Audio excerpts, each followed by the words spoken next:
Gone Girl is a whodunit drama directed by David Fincher, which keeps viewers engaged in a mind game with its characters. Ben Affleck plays Nick Dunn, whose wife Amy Dunn, played by Rosamund Pike, goes missing on their 5th wedding anniversary. Naturally, he becomes the main suspect. The movie runs in flashbacks and present-day scenes to narrate the story.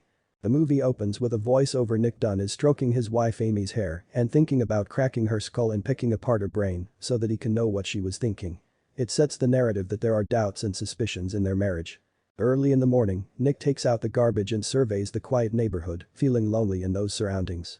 He then heads to a bar that he co-owns with his sister Margot. Nick has brought a mastermind board game for his sister and asks for a drink. Despite his efforts to appear normal, Nick seems distressed. The movie flashes back to when Nick met Amy at a party in New York.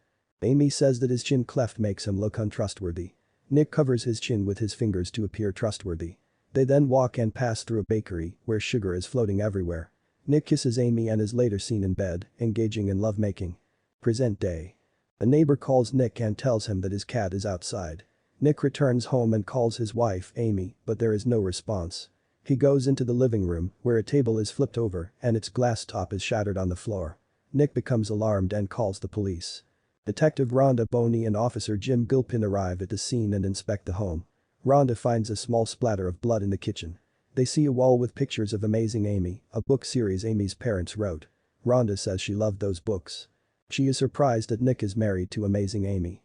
Flashback. Nick and Amy attend a party hosted by Amy's parents to celebrate the latest book in the Amazing Amy series. In the book, the fictional Amy gets married. At the party, it becomes clear that Amy's parents treat the fictional character more kindly than their real daughter. Amy's father, Rand, asks her to sit with some reporters for an interview. Amy does so, and Nick comes in pretending to be a reporter. He asks her personal questions. All this leads to a marriage proposal by Nick. He opens his notebook and reveals an engagement ring. Present day. Detectives bring Nick into the police station to grill him about Amy's disappearance. Later, Nick stays at Margot's house while the police inspect his home.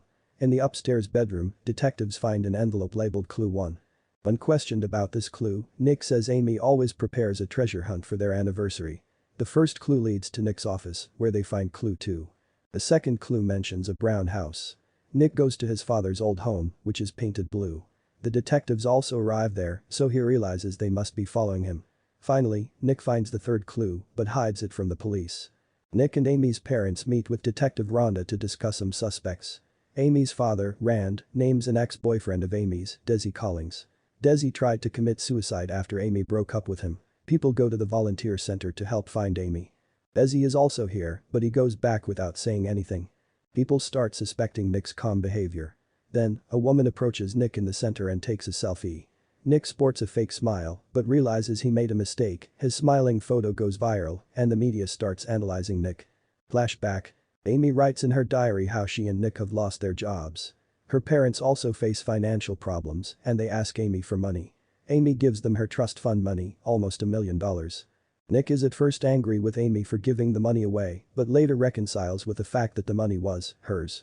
Their marriage starts losing its charm. Nick lacks interest in Amy and starts spending money on electronic games or gadgets. At this time, Nick's mother is diagnosed with breast cancer and they move back to Nick's hometown in Missouri. Although Amy supports this decision, she is upset with Nick for not discussing this matter with her. One night, Nick and Amy have a huge fight. Nick throws Amy down in anger. Present day. A few days have passed since Amy's disappearance. Nick is staying at her sister Margot's house. At night, a young woman, Andy Fitzgerald, sneaks into the house and it is revealed that Nick is having an affair with Andy. Although Andy leaves Margot's house early in the morning, Margot comes to know about this and gets angry with Nick for lying to her. At night, people gather for a vigil for Amy. There it is revealed that Amy was 6 weeks pregnant. Reporters chase Nick and the police escort him back to Margot's house. Nick tells Margot that he wants kids, but Amy doesn't. He also tells her that he and Amy had kept his semen sample at a fertility clinic. The detective again meets Nick back at his home and tells him that tests have shown a large pool of blood was cleaned off in the kitchen. Detective Rhonda presses Nick about expensive things bought on his credit card and why he upped Amy's life insurance policy earlier that year. Now Nick remembers the third clue and tries to decipher it. Detectives continue their investigation and meet a drug dealer who confirms that Amy had tried to buy a gun from him on Valentine's Day. Next, they go to Nick's father's home and find Amy's diary in the furnace. Nick deciphers the third clue, goes to a woodshed and finds many items purchased from his credit card. There is a gift-wrapped box in the middle of that pile. Flashback. Now the movie shows the events from Amy's eyes. It shows that Amy had meticulously planned everything to trap Nick in a false case of her disappearance. She wants to get away from her life with Nick, so she creates false diary entries, a fake pregnancy, and a fake crime scene when Nick is not at home, so that everyone will suspect him of killing Amy. She now hides at a small resort under a fake name Nancy. It is revealed that Amy had seen Nick with his girlfriend Andy, and that's why she wanted to take revenge on Nick. Amy changes her appearance and even puts on weight to become unrecognizable. She hurts her face so that people will think she is running away from an abusive boyfriend. Present day.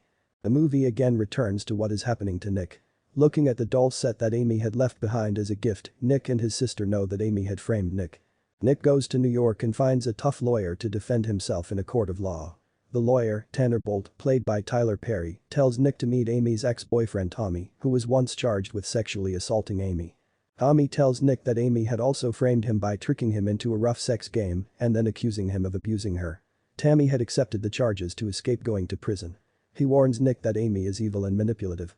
Nick also meets Desi, but Desi refuses to talk to him. In the resort, Amy's new friends see that she has a bag full of money and they steal it from her. They also threaten Amy because they find her actions suspicious. Amy is now penniless. So she calls the missing Amy tip line and falsely reports suspicious activity at the woodshed outside Margot's home. She also calls someone from a payphone. Nick's lawyer arrives in Missouri to help Nick. He and Nick book a TV interview to tell Nick's story. In the interview, Nick sends a code signal to Amy to come back to him. Amy meets Desi, who had come to help her after she called him. Amy maintains that Nick used to abuse her, so she left him. Desi brings her back to his home. They both watch Nick's interview. Although Nick gets public sympathy from his interview, the police arrest him and Margot after the anonymous tip about the woodshed where they found all the merchandise bought from Nick's credit cards. At Desi's house, Amy learns that Desi has installed security cameras all over the house and it is like a prison for her. So she plans to trap Desi, stages things as if she was raped brutally, then seduces Desi to have sex with her and kills him during the act. Amy is drenched in blood when she goes to Nick in broad daylight in front of neighbors and collapses in his arms. This turn of events caused a big public uproar and everyone wanted to know the truth about what happened. Amy is hospitalized, where she maintains that Desi kidnapped and raped her. Nick suspects that Amy is lying, but he cannot prove it. He brings Amy home and takes care of her, but sleeps in a separate room and locks his door behind him. By now, Nick, his lawyer Tanner, his sister Margot, and Detective Rhonda believe Nick that Amy has killed Desi, but they keep quiet as there is no proof. Nick and Amy appear at the volunteer center as a happy couple 7 weeks after Amy's return. They are even asked to appear for a TV interview at their home. When they are getting ready for the interview, Amy gives Nick a gift of a pregnancy kit, which shows that Amy is pregnant.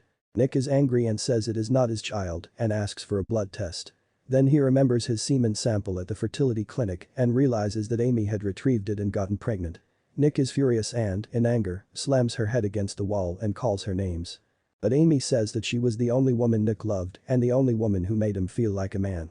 They later appear in the interview holding hands and Nick reluctantly declares they will be parents. Margot cries for his brother, who is now trapped, to stay with Amy until the child grows up and becomes an adult. She cries because she understands Nick has a toxic bond with Amy.